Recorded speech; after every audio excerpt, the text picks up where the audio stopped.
Hi friends, അപ്പോൾ ഇന്നത്തെ ക്ലാസ്സിൽ നമ്മൾ ഡിസ്കസ് ചെയ്യാൻ പോകുന്നത് +1 ഇംഗ്ലീഷിലെ സോ മച്ച് ഹാപ്പിനെസ് എന്ന കവിതയുടെ മലയാളം ഷോർട്ട് സമ്മറിയാണ്. അപ്പോൾ നമുക്ക് നേരെ ക്ലാസ്സിലോട്ട് പോകാം. ഓക്കെ, ഇത് എഴുതിയിരിക്കുന്നത് മായ അങ്കേലു എന്ന വ്യക്തിയാണ്. ഈ കവിതയിൽ കവി നമുക്ക് കാണിച്ചു തരുന്നത് എന്താണെന്ന് വെച്ച് കഴിഞ്ഞാൽ ജീവിതത്തിലെ ചെറിയ ചെറിയ സന്തോഷങ്ങളുടെ മഹത്വപരമായിട്ടുള്ള ഒരുപാട് കാര്യങ്ങൾ കവിക്ക് ഉണ്ടായിട്ടുണ്ട്. അത്തരം കാര്യങ്ങൾ നമ്മയായിട്ട് പങ്കുവെക്കുകയാണ് കവി ചെയ്യുന്നത്. സന്തോഷം എന്ന് വെച്ച് കഴിഞ്ഞാൽ വലിയ നേട്ടത്തിലോ സമ്പത്തിലോ മാത്രം അടങ്ങിയിരിക്കുന്നതല്ല. നമുക്കിപ്പോൾ ഒരു സന്തോഷം വരികയാണെങ്കിൽ കുറേ പൈസ ഉണ്ടാകുക, അത്തരം കാര്യങ്ങൾ മാത്രമല്ല സന്തോഷം നമ്മൾ അടങ്ങിയിരിക്കുന്നത്.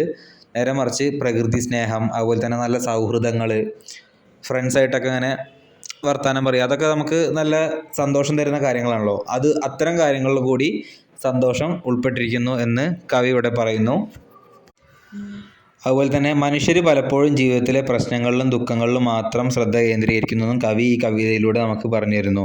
അതായത് മനുഷ്യ മനസ്സ് എന്ന് പറഞ്ഞു കഴിഞ്ഞാൽ എപ്പോഴും ദുഃഖം മാത്രമാണ് ഉണ്ടായിരിക്കുക. സന്തോഷങ്ങളൊന്നും കണ്ടുപിടിക്കാണ്ട് ദുഃഖത്തിൽ മാത്രം മനുഷ്യന്മാർ ഒതുങ്ങിയിരിക്കുന്നു എന്ന് കവി ഇവിടെ പറയുന്നു. എന്നാൽ നമ്മുടെ ചുറ്റും സന്തോഷിക്കാനുള്ള നിരവധി കാര്യങ്ങളുണ്ട്. അവ ഒന്നും നമ്മൾ ശ്രദ്ധിക്കാണ്ട് വളരെ ദുഃഖിതരായി പോകുന്നു എന്ന് കവി ഇവിടെ പറയുന്നു. ചെറിയൊരു പുഞ്ചിരി, സ്നേഹപൂർണമായ ബന്ധം, അതുപോലെ തന്നെ പ്രകൃതിയുടെ സൗന്ദര്യം തുടങ്ങിയവ പോലും സന്തോഷത്തിന് കാരണമാകാം. ഇവിടെ പറയുന്നത് എന്താണെന്ന് വെച്ച് കഴിഞ്ഞാൽ പ്രകൃതിയിലുള്ള സ്നേഹവും സൗന്ദര്യവും അതുപോലെ തന്നെ പ്രകൃതിയുടെ ഭംഗി ആസ്വദിക്കുക മുതലായ കാര്യങ്ങളൊക്കെ നമ്മൾ നോക്കുമ്പോഴേക്കും നമുക്ക് ധാരാളം സന്തോഷം തരുന്നുണ്ട്. അത്തരം കാര്യങ്ങളാണ് കവി നമുക്ക് പറഞ്ഞു തരുന്നത്.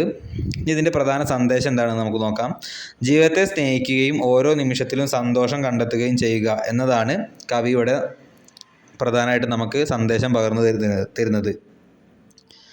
ഓക്കെ, ജീവിതത്തെ നമ്മൾ സ്നേഹിക്കുക, എപ്പോഴും ദുഃഖം എന്നുള്ളൊരു ഇത് മാറ്റിയിട്ട് പ്രകൃതി സ്നേഹം, അതുപോലെ തന്നെ നമുക്ക് സന്തോഷപരമായി തരുന്ന കാര്യങ്ങളിലൊക്കെ നമ്മൾ എൻഗേജ്ഡ് ആവുക എന്നാണ് കവി ഇവിടെ പറയുന്നത്.